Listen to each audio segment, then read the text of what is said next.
Posso então? Já está. Estás a fazer? Ok, muito bem. Então, portanto, não sei porque que é sempre estas coisas que nos acontecem quando a gente não espera, não é?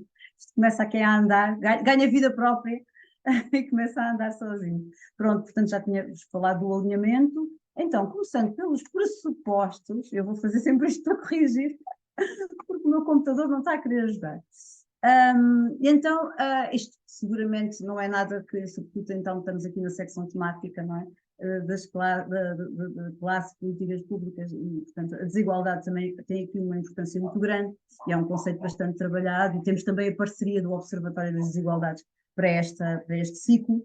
De qualquer forma, eu quis estabelecer aqui de uma forma bem clara que é nesta lógica das desigualdades como um conceito polissémico, e trouxe esta citação de Carme Cantante, que para mim é muito central cada vez que penso em desigualdades, e nomeadamente quando penso em mobilidades dessa perspectiva, para firmar bem este meu posicionamento destas desigualdades que se atravessam tudo, digamos assim, não é? Atravessam setores da sociedade, atravessam diferentes variáveis e têm um caráter sistémico e relacional. E depois aqui temos à direita uma fotografia que eu achei bem ilustrativa para vos mostrar, que é também desta perspectiva bastante plural, que eu foco as mobilidades e as desigualdades nas mobilidades, com este enfoque territorial, ou seja, as questões das pessoas, das deslocações, das suas condições de vida e a maneira como a mobilidade é uma vivência cotidiana, uma vivência muito presente no dia a dia e às vezes também com um cariz menos habitual, não é? Portanto, todo o tipo de deslocações que nós fazemos, e a forma como elas são estruturadas de acordo com os contextos em que habitamos. E então daqui já chamar a atenção para um determinado tipo de desigualdade que pode acontecer e que tem precisamente a ver com o território, que vai ser dos aspectos que eu mais vou focar. E isto é uma imagem muito mais recente, como podem ver, ela era uma fotografia antiga e que mostrava, portanto, um cenário em que as pessoas tipicamente andavam mais a pé, em que tínhamos muito menos carros, muito menos transportes, embora esta questão eu já deixo com reticências, que esta questão de se falando em transportes públicos, vamos ver que se calhar as modificações em certos sítios pelo menos não foram tantas assim. E esta imagem que eu vos trago aqui, imagino que esteja a provocar em vocês, o que também provoca em mim, apesar de já cá morar há muito tempo. Isto é a aldeia do Açor. E é uma paisagem muito bonita, não é? Como se vê, portanto, é logo um belo cenário que nos faz pensar em turismo, que nos faz pensar em beleza, em natureza, em sítios idílicos, e que é um sítio que por acaso eu tive este fim de semana. E então, bem a propósito, havia muitos outros sítios que eu me podia lembrar, mas como estive lá este fim de semana, apeteceu-me logo, quando estava a preparar a apresentação da segunda-feira, utilizar e buscar. Esta fotografia não é minha, eu não sou assim tão boa fotógrafa, embora adore fotografia, é uma fotografia normal que a gente encontra no Google, não é? Aquelas imagens normais, e que nos passam esta ideia do Açor como realmente a aldeia do Açor, como um sítio essencialmente muito bonito, muito gostado na natureza, que nos dá muita vontade de quê? Perguntar-vos visitar, se calhar sem dúvida, não é? Sobretudo, depende depois também cada um de nós o que é que gosta mais, se gosta deste tipo de ambiente, se prefere outro tipo de ambiente. Agora, a minha pergunta é, e viver? Fica ainda ligeiramente acima da questão. Acho que a Belinda não está a responder, acho que ela está a falar mesmo, exato. Mas eu, portanto, deixo a pergunta, não é? Deixo a pergunta e a seguir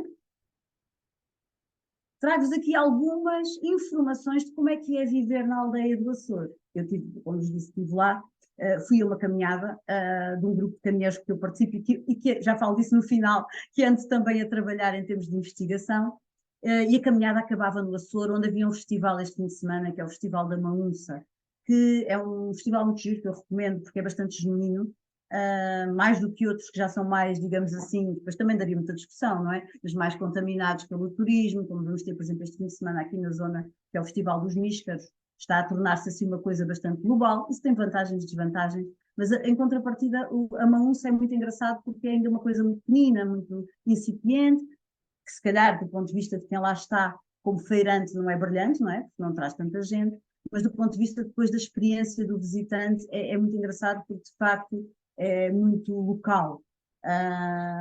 E também, agora de uma forma muito prática, é também muito mais barato comparando com os miscas, por exemplo, não é? Depois estes impactos também são importantes.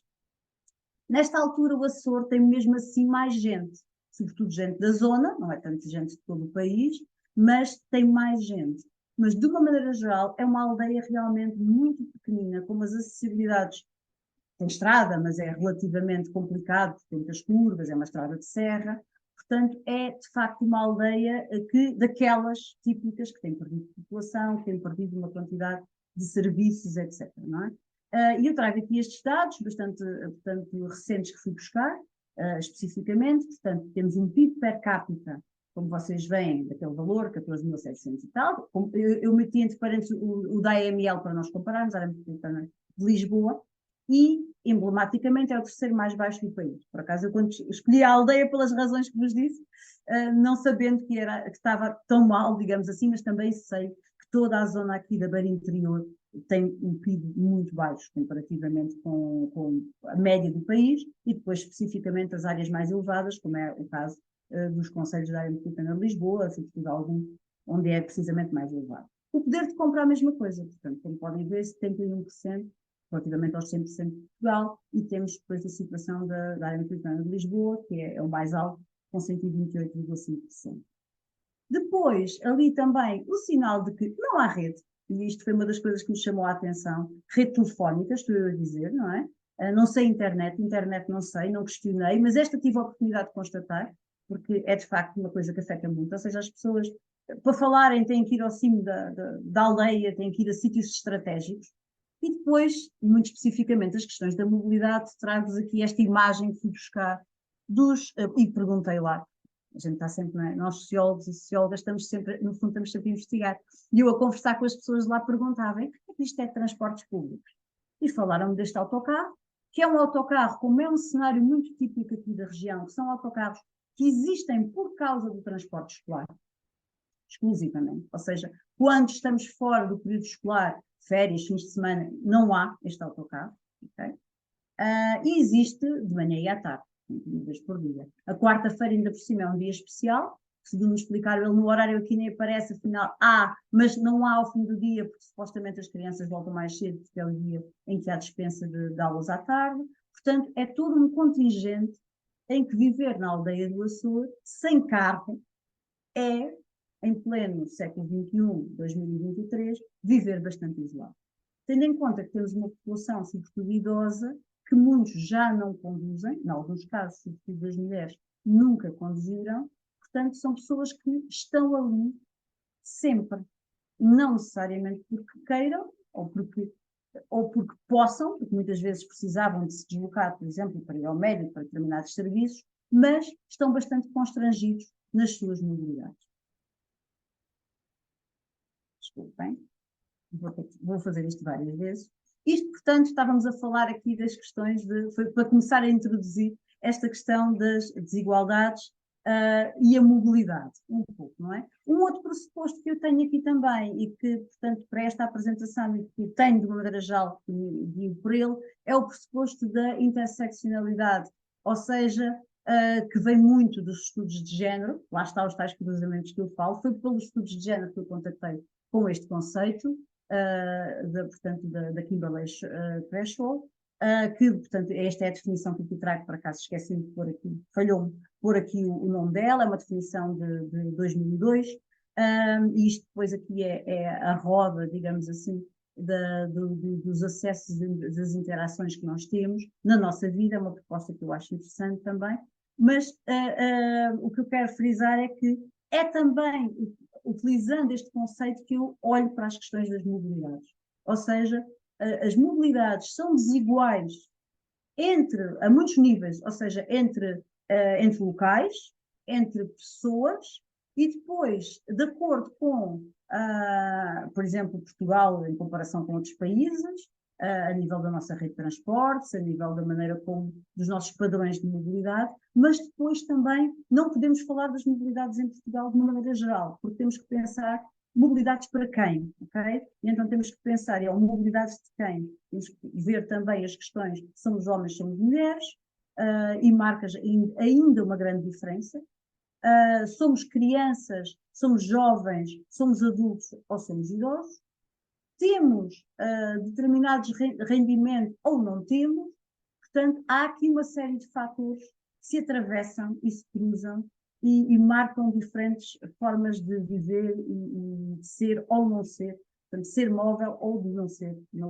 imóvel, mais imóvel. A mobilidade como conceito sociológico, como eu estava a dizer, é algo que não é assim tão recente, a nível internacional, aliás, a nível nacional, também não, porque nós temos o conceito de mobilidade social há muito tempo, não é? Mobilidade espacial, deveria estar ali no título, mobilidade espacial ou geográfica como conceito sociológico, de uma abordagem sociológica, é mais recente e data, sobretudo, do aparecimento daquilo que se chama o paradigma das mobilidades. E eu trouxe aqui esta imagem da Mobilities primeira edição, o editorial, que ficou super famoso. Este editorial tem não sei quantas milhares de citações e de referenciações. Eu pessoalmente farto-me de usar, está aqui a destaque o conceito de mobilidade, agora sim já no plural, não é? O mobilities, proposto por estes autores, portanto, o Kevin Annam, a Mimi Scheller e o John Urry, que ficou, a Mimi Scheller também, o Kevin Annam não tanto, tem estudos mais específicos, mas eles dois ficaram muito conhecidos como os pais, digamos assim, deste conceito das mobilidades, como um fenómeno e o paradigma que propõe uma lógica de estudarmos as mobilidades como um fenómeno sociológico transversal e a partir do qual podemos olhar a sociedade. Esta é que foi a grande inovação deste paradigma. Ou seja, passar a ver a mobilidade não como um fenómeno marginal que acontece e que muitas vezes até não temos sobre ele um olhar sociológico, porque pensamos sempre nos lugares para os quais as pessoas se deslocam. Okay? Por exemplo, uma das questões mais vistas na mobilidade, e em Portugal é a única sobre a qual temos dados estatísticos consistentes, é precisamente as deslocações casa-trabalho ou casa-escola. Mas quando olhamos sociologicamente para a realidade, pensamos muito mais na casa, no trabalho ou na escola do que propriamente neste in-between, desculpem o inglesismo, nestes momentos que todos os dias fazemos de deslocação entre as coisas. É como se esses momentos não existissem, não fizessem parte da nossa vida em sociedade. Mas, na verdade, fazem, porque ocupam muito tempo, ocupam espaço, e os padrões em que os fazemos e as vivências que neles temos, e as experiências que neles temos, como indivíduos e como sociedade, são marcantes de muita coisa e ligam com muitos outros aspectos da nossa vida. Como eu vou propor chamar a vossa atenção mais adiante. Só dizer ainda que as mobilidades neste plural têm movimentos não só de pessoas, mas também de objetos e de capital, como temos aqui, de informação. Portanto, eles olharam isto como um fenómeno abrangente. E a Covid trouxe-nos uma perspectiva muito rápida, de repente, sobre esta questão. Houve mudanças muito rápidas, nomeadamente o aumento da mobilidade das coisas, dos objetos, que durante aquele período nós não nos podíamos deslocar, não é? Foi assim uma coisa, de repente uma imobilidade global extremamente interessante de observar, terrível de viver, claro, como sabemos, mas interessante de observar, e que fez gerar muitos movimentos de coisas a irem ter pelas pessoas. E é um padrão que se acentuou um pouco. A parte, por exemplo, também da questão do teletrabalho, que durante anos e anos foi prometido como algo que viria resolver problemas, mas na verdade socialmente estávamos com muita dificuldade em transitar para ele e atualmente estamos a assistir realmente no pós-Covid a uma certa transição, a um certo aumento muito interessante do trabalho híbrido, não é? Que surge hoje, sobretudo nas empresas, não tanto a nível dos empregos públicos, mas nas empresas e começa a surgir e também uma realidade extremamente interessante.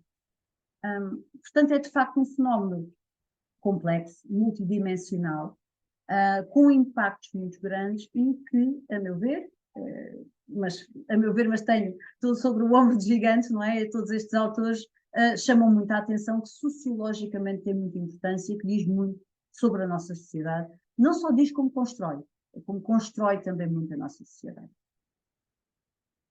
E agora aqui uma questão, desculpa lá, que tem esta pressa toda, explicando aqui agora um bocadinho, descascando um bocadinho mais, contando a história do que é esta questão das mobilidades cotidianas, que foi por onde eu comecei, foi o meu ponto de partida, que era precisamente estas tais deslocações casa-trabalho.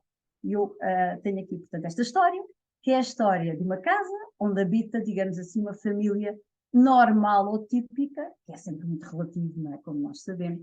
Aliás, sabemos que as nossas taxas de natalidade já não é esta família típica há algum tempo, mas ainda assim, ainda no nosso imaginário é aquilo que temos, não é? Uma família heterossexual, branca, pronto, lá está a tal questão das diversidades e dos cruzamentos aqui de vários fatores, e até por isso mesmo é que eu também quis pôr um menino e uma menina, enfim, aquele muito mais um imaginário do que o real, mas sim, é verdade, sabemos também que é grande parte da nossa sociedade hoje, e também mesmo que tivéssemos aqui apenas um casal, ou apenas um filho, ou até apenas uma pessoa, teríamos depois esta segunda parte, quase certeza. O que é esta segunda parte? Esta segunda parte é morar numa cidade onde está praticamente 80% da nossa população, sendo que se calhar até se gostava de morar no campo, ou pelo menos tem-se esse imaginário também. Morando na cidade, até temos transportes para nos deslocarmos, mas as condições sabemos sempre que não são exatamente aquelas que se calhar mais gostaríamos e mais nos apetece ir logo de manhã, nem voltar, tendo em conta também, sobretudo, que vamos ficar muito restringidos nos acessos, e daí que aqui que nos apareça então, sobretudo quando aparecem as criancinhas, um carro de família, um carro conduzido ainda maioritariamente pelo pai, a levar à escola as crianças, porque ainda hoje é complicado muitas vezes, mesmo nas cidades, e sobretudo em algumas cidades, se não estivermos em Lisboa ou no Porto, ter transportes que nos sirvam a estes horários, a todos os horários desta família de 4 pessoas. Portanto, é um bocadinho esta história de todos os dias que eu comecei por tentar entender na área metropolitana de Lisboa, depois no doutoramento também olhei um bocadinho ao Porto, mas numa escala muito menor, de porque é que as pessoas faziam determinadas escolhas de deslocação, como é que as vivenciavam, o que é que faziam durante as deslocações, como é que as refletiam sobre elas, como é que as representavam e de que maneira as projetavam para o futuro. Era de facto o que foi o que me interessou e o que me começou a meter o bichinho de estudar estas questões. Porque é que eu acho que a mobilidade é um problema sociológico importante? Por estes fatores que aqui coloco, que aqui agrupei quando estava a pensar em falar convosco. É que nós temos, meu Deus, nós temos 20 anos já de Mobility Studies a nível, vou falar a nível europeu, a nível mais global, muitos mais de Transport Studies, no entanto, uma ausência de uma sociologia dos transportes e da mobilidade em Portugal. É um tempo, estamos a falar de um tempo que contabilizamos, mas não contamos. Não contamos socialmente, não contamos sobretudo sociologicamente. São fenómenos sociológicos, mas aos quais não se dá relevância em termos de estudo em Portugal. No entanto, uma coisa que se torna logo muito óbvia é a sua pertinência social. E eu, para isso, agrupei aqui alguns dados que queria partilhar convosco. Estes aqui relativamente ao peso que os transportes têm no orçamento familiar, e nós estamos sempre a ouvir falar disto, por exemplo, a questão do aumento do combustível, tremendo, não é? Falando agora do carro, que já vamos ver como é cada vez mais o transporte que mais se usa, o aumento da gasolina, o aumento do imposto também, por exemplo, do IUC, não é? Que também temos vindo a falar sobre isto recentemente, as questões dos próprios transportes públicos que são caros, com a exceção das áreas metropolitanas, e isto é um aspecto muito importante também, nomeadamente o fenómeno da questão do navegante na área metropolitana de Lisboa e dos passos, portanto, o passe navegante, toda essa oferta que nós temos, muito boa e muito diferenciadora desde 2019, mas em Lisboa, na área metropolitana de Lisboa apenas. Okay? Tudo o resto são transportes públicos, também eles caros, e a sua ausência. Desculpem. Depois, aqui. Ok. Este estudo de Perista e Ol 2017 sobre o tempo e a lógica dos passos, eu gosto muito desta expressão que ela utilizou, dos passos perdidos entre a casa e o trabalho, entre o trabalho e casa. Porquê? Porque as pessoas representam este tempo como um tempo perdido. Ele é em média as pessoas gastam em Portugal cerca de meia hora para fazer este trajeto, mas há muita diversidade, obviamente, não é?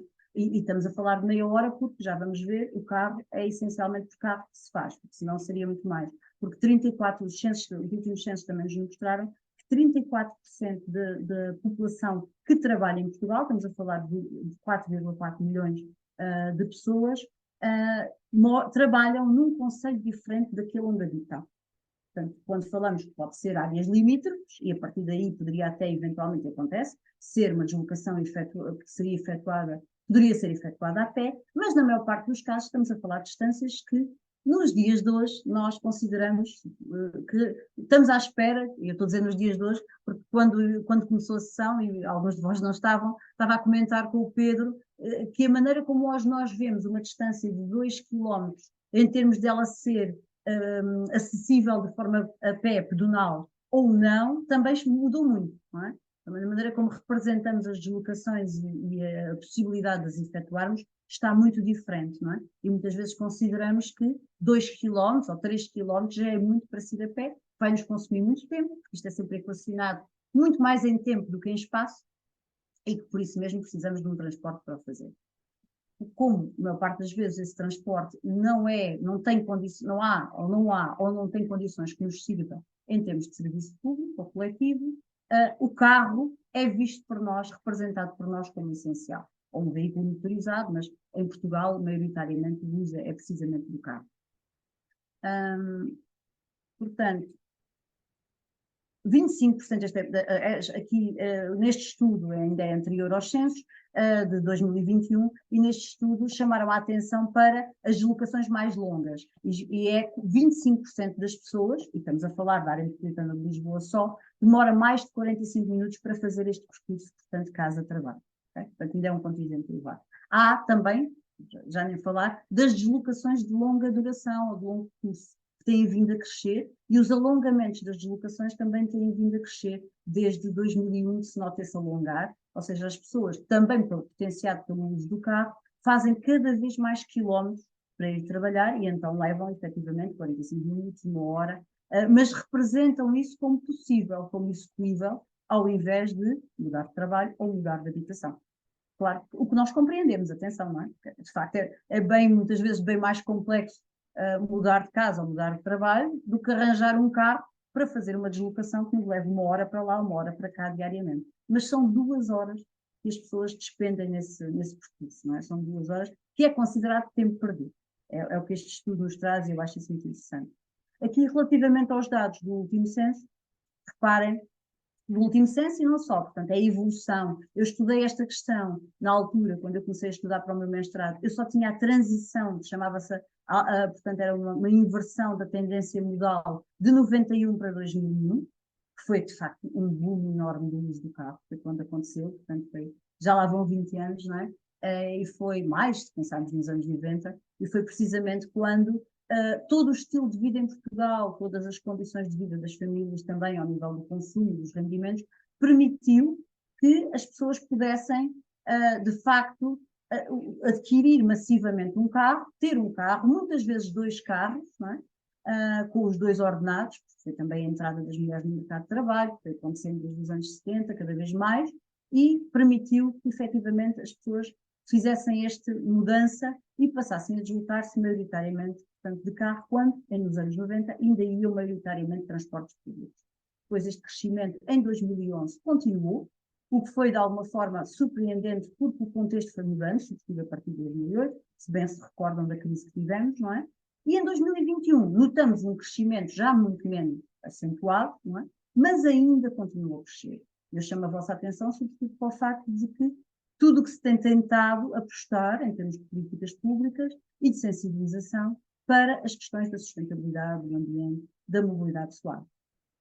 Nós batemos em 2020 o recorde do número de automóveis por 1000 pessoas. Isto são dados do IMTT. E atenção que era com dados de 2019, atenção, 2020 foi um ano especial, não é? Sim, passaram os 30 minutos, mas é só mesmo porque... Ai, meu Deus! Eu estou a gostar imenso de ouvir, podes continuar, mas eu vou acelerar, porque eu vou falando muito. Avisar. Ok. Então, este aspecto que é muito importante também, eu nunca o trabalhei especificamente, ou seja, nunca trabalhei em nenhum projeto, mas é um aspecto que nos chama muita atenção também, que é as questões dos acidentes, obviamente, não é? Nós temos um uso intensivo da rodovia, uma condução, eu queria ver se ainda consigo falar disso também, uma questão de uma condução, de uma car culture em Portugal muito forte, e uma speed culture muito forte também, e esse é um aspecto muito importante. Que habitualmente, nunca, quando a gente se candidata a projetos, nunca ligam muito, nunca acham que seja uma área muito importante, para o meu grande desgosto, nunca é uma prioridade de investigação, eu considero que seria. Ora bem, então muito rapidamente, tentando acelerar isto, ok, este contexto, agora tenho muitas imagens também para partilhar convosco e vou passando e vou chamando a atenção para questões. Mobilidade em Portugal é um pouco isto. Vivemos sobretudo em cidades, como sabemos, e 66%, isto é o último dado nacional, é uma média porque temos cidades com muito mais, já vamos ver. Depois, aqui à direita, estes tais, a car culture que eu estava a falar, não é? Os carros não só estão nas estradas, como estão noutros sítios e marcam muito a nossa vida nos contextos urbanos e não só urbanos onde moramos. E eu aqui também não resisti, era para ter tirado uma fotografia, mas depois não consegui, passou-me. Isto é, onde eu moro, que é um sítio muito mais calmo, é uma aldeia ao lado, e isto é a escola da minha filha. Isto que vocês veem aqui é a escola da minha filha pequenina. E o que eu vos queria chamar a atenção é, se vocês virem toda esta estrada que aqui está, não é? É uma estrada, portanto, que atravessa a aldeia, é um cenário que nós temos muito. E aqui, portanto, deste lado, portanto, aqui, onde a estrada começa, antes de curvar, estão a ver a escola, há muito estacionamento. Há hipótese de estacionar aqui. Mas vocês não veem aqui carros, está vazio. E depois vocês veem aqui no acesso à escola, não sei se conseguem perceber, aqui nesta estrada que entra para dentro, a escola, percebem este edifício aqui grande, não é? No acesso à escola vêm 2 carros parados. Eu fui tirar isto ao Google Earth, porque isto é o cenário que eu vejo, mas isto é o cenário que eu vejo todos os dias. Ou seja, as pessoas sentem que têm que levar o carro até ali, depois recuar, estão a ver as condições da estrada, não é? Recuar em marcha atrás, podendo causar um acidente e causando seguramente sempre ali, posso-vos garantir, bastantes problemas de congestionamento, para levar a criança mesmo até à escola. Ora, eu acho que isto é daquelas coisas que é tão emblemática, ando a viver isto desde setembro, porque ela mudou de escola e está agora nesta aldeia vizinha, e eu acho que valia mesmo a pena mostrar, porque é incrível. Mas é muito ilustrativo de como vivemos. Outra questão que é os outsiders da automobilidade. Isto é uma imagem de Lisboa e, portanto, da Carris Metropolitana, das pessoas, não é? Que a apanham. Aqui é uma imagem mais geral, vemos pessoas, toda a gente, todo o tipo, portanto, todo o tipo não, até vemos essencialmente mais pessoas jovens, pela imagem, pelo que parece, não é? Mas é chamar a vossa atenção que a área metropolitana de Lisboa é a área do país onde mais, e o Porto também, bastante, mas o Porto usa mais o carro, o Norte usa mais o carro. Lisboa, mesmo assim, é dos sítios onde as pessoas mais usam os transportes coletivos. Outsiders da mobilidade, com uma perspectiva, e aqui é fundamental uma perspectiva de género e também uma perspectiva de idade. Quem é que não usa o carro? A questão é essa, não é? Quem é que não usa? Mulheres, sobretudo pessoas mais velhas, mais mulheres, mais pessoas mais velhas, que é quem mais usa os transportes públicos, crianças e jovens. Este era para fazer aqui chamar a atenção de uma campanha que houve aqui há uns tempos que chamou muita atenção, do Santander, que supostamente este é o cidadão típico português, 40 e tal anos, e depois é engraçado, branco, heterossexual, aquelas questões todas que a gente vê, pronto, tal. Eles fizeram essa questão e era o cidadão típico. E depois meteram-no a andar, era para falar do tempo de deslocação, meteram-no a andar de transportes. E eu achei muita graça quando vi isso e disse: não é, tinha que ser uma mulher. Não é, porque não é um homem que mais anda de transportes públicos. Há homens, claro, mas é essencialmente mulheres. Okay? Este Manel do Santander teria que ser uma Manuela. Ok, então, esta questão das mulheres, menos acesso ao automóvel, ainda, isto está a mudar muito, obviamente, nas mulheres jovens, mesmo nas mulheres de meia idade já não é assim, mas ainda temos muita população, sobretudo mais idosa, em que as mulheres não tinham sequer carta de condução e acesso ao carro, não é? É engraçado ainda ver que hoje em dia as mulheres têm a carta e têm carro, muitas vezes, mas passam o volante ao homem. Isto é a parte da tal car culture portuguesa que eu acho muito interessante. Passa-se o volante ao homem quando vai um casal, homem-mulher, a conduzir, e isso é interessante, mesmo que o carro seja dela. Um maior uso do transporte público, uma menor mobilidade, por todas estas questões também muitas vezes, não é? São menos elas quem leva o carro. mas, por outro lado, uma mobilidade mais sustentável, com enfoque para a condução defensiva, que os estudos nesta área mostram que é essencialmente as mulheres que a têm, estudos de seguros, etc., desse tipo de informação, eu não tenho nenhum próprio sobre isto, mas há literatura sobre a questão, e uma maior preocupação ambiental em geral, aqui é em geral, não é relacionada com a mobilidade das mulheres. A questão dos jovens, que eu acho extremamente interessante, porque os jovens têm ainda bastante uma car e uma speed culture, desculpem-me os inglesismos, mas de facto não temos assim propriamente termos em Portugal. Claro, podemos dizer cultura do carro, mas fica estranho, é por isso que eu uso o termo em inglês. Esta ainda prevalece muito, não é? Os jovens utilizam os transportes públicos essencialmente enquanto precisam, e tem que ser, porque não têm acesso ao carro, não é? E cada vez mais, é um aspecto que eu não tenho aqui, mas aproveito para acrescentar, cada vez mais nos tornamos pais e mães Uber, ou pais e mães táxi. Chamar a atenção para isso. A imagem que vimos atrás das crianças pequeninas prevalece até eles próprios terem o seu carro. Na área metropolitana de Lisboa, estas questões têm já outros contornos. Isto é muito interessante, já encontramos jovens num padrão mais comum também ao nível internacional, que é jovens a dizer: eu não quero carro, vou querer carro para quê? Eu prefiro ter outras coisas. Não é um carro que eu quero, não é o carro nem a carta uma prioridade para mim. Mas isto em meios mais pequenos, no resto do país, digamos assim, ainda não acompanha esta tendência. Os jovens sonham ter um carro, sim. Isto aqui é uma imagem de uma publicidade. Sonham ter um carro, como uma forma de afirmação social também, antes de tudo mais, não é? E a transição de andar de autocarro para a moto, em alguns casos, portanto, ter um motociclo, ou depois ter então acesso ao carro de família, ou de preferência um carro próprio, é um grande sonho e uma grande aspiração de muitos jovens ainda no nosso país.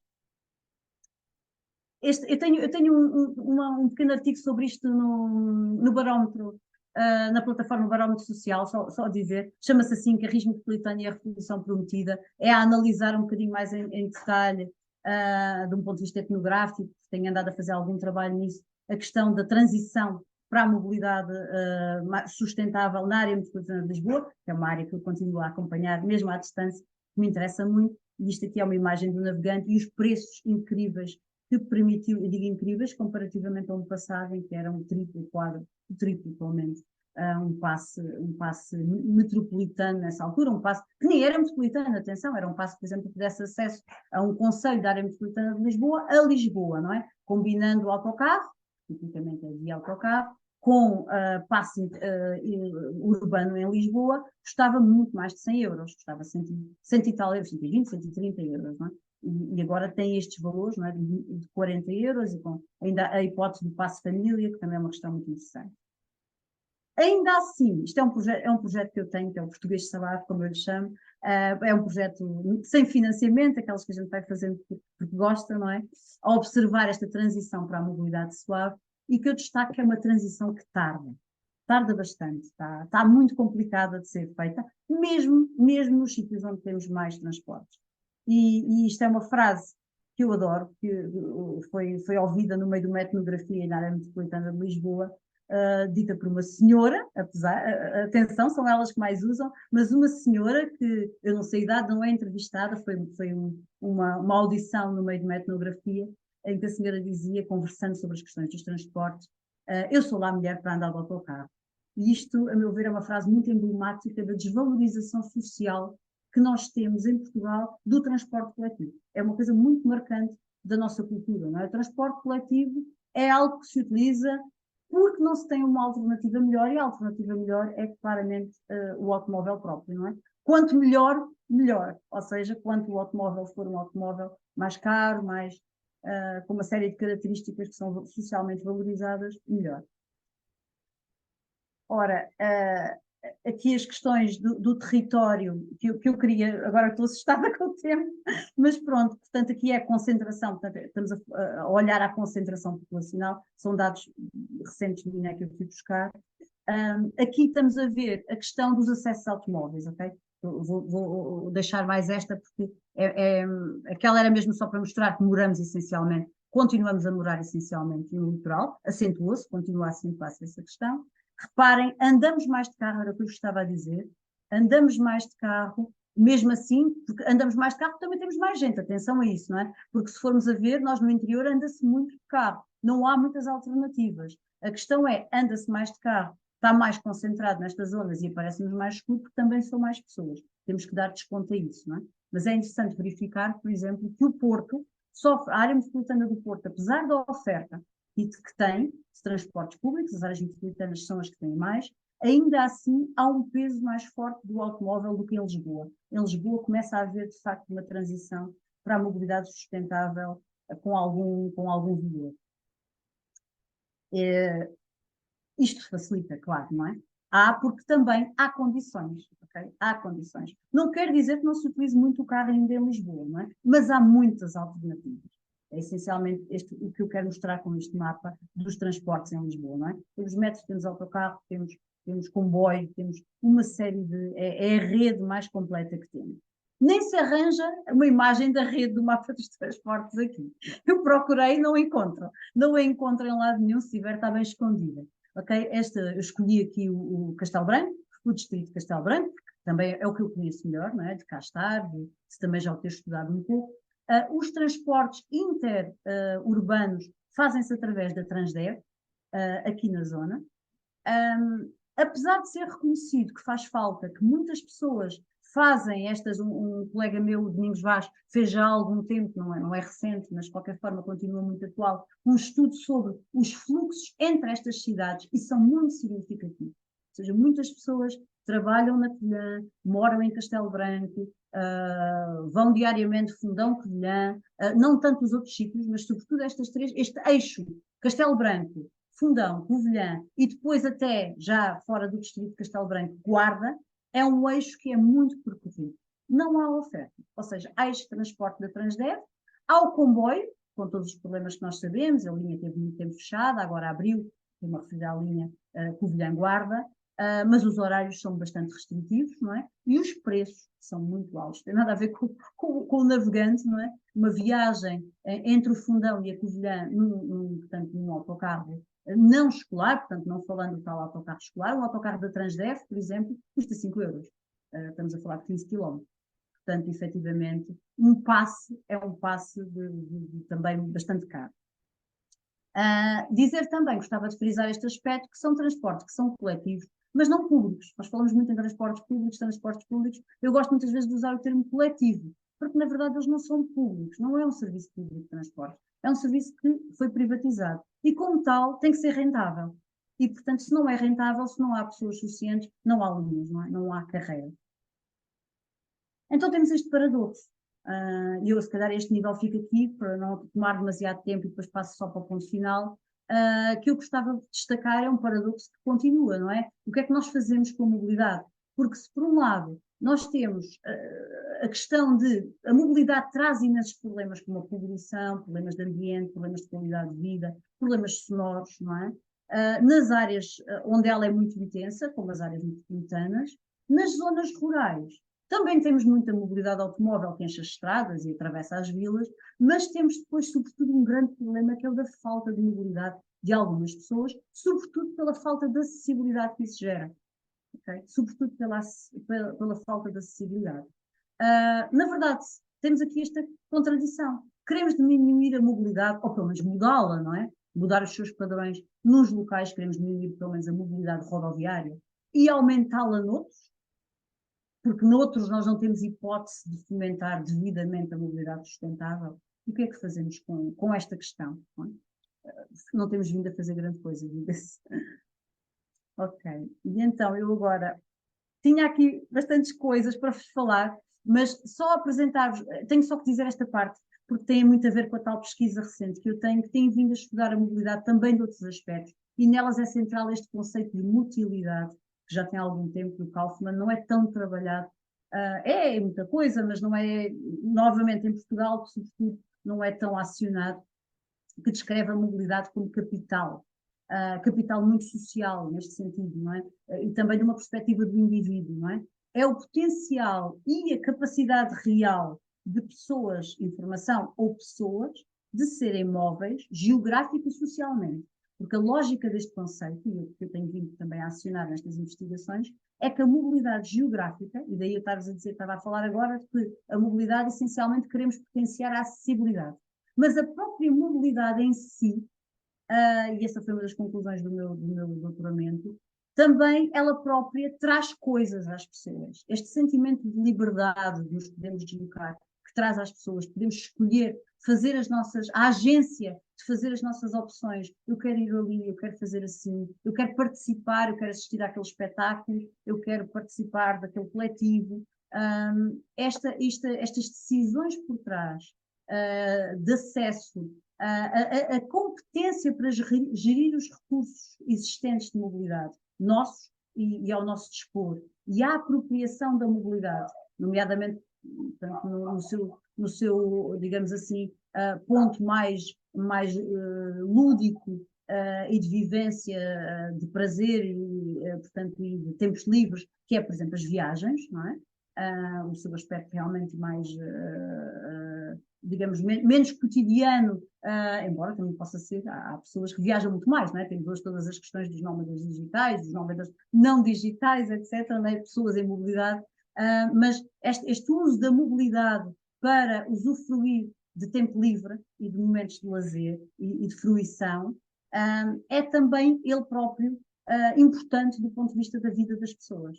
Okay? Ou a sua ausência, a privação desta capacidade. É um pouco isto que eu tenho andado a trabalhar, esta questão da mutilidade, ou seja, da maneira como cada pessoa, e depois os reflexos que isso tem ao nível dos coletivos e dos grupos, aciona ou não esta capacidade e o que é que isso lhe traz às suas vivências. E então aqui há alguns projetos, nomeadamente estes em torno do teatro, da performance, como o movimento inerente ao teatro e à performance, como também uma forma de emancipação, de participação social e de crescimento individual. Isto é a imagem de uma peça, um projeto em que eu participei e que eu estudei um pouco neste foco, embora ele tivesse essencialmente um foco de género, mas eu aproveitei para começar a explorar estas questões, e um projeto que eu tenho atualmente em que estou a trabalhar as questões do movimento, do corpo, portanto, muito do ponto de vista de kinestesia e da participação. Esta imagem aqui é, como eu estava a falar, de caminhada, o grupo de teatro, o tal curso de teatro que eu também, que o Pedro falou no início, e depois aqui embaixo aulas que eu faço em movimento com alguns alunos, porque estudamos precisamente as temáticas da mobilidade, e aqui são as subidas das muitas escadas da criança. Olhem, desculpem, eu acho que para variar me organizei tarde, mal, e pronto, pensei que era para meia hora, mas não foi. Obrigado. Obrigado, Catarina.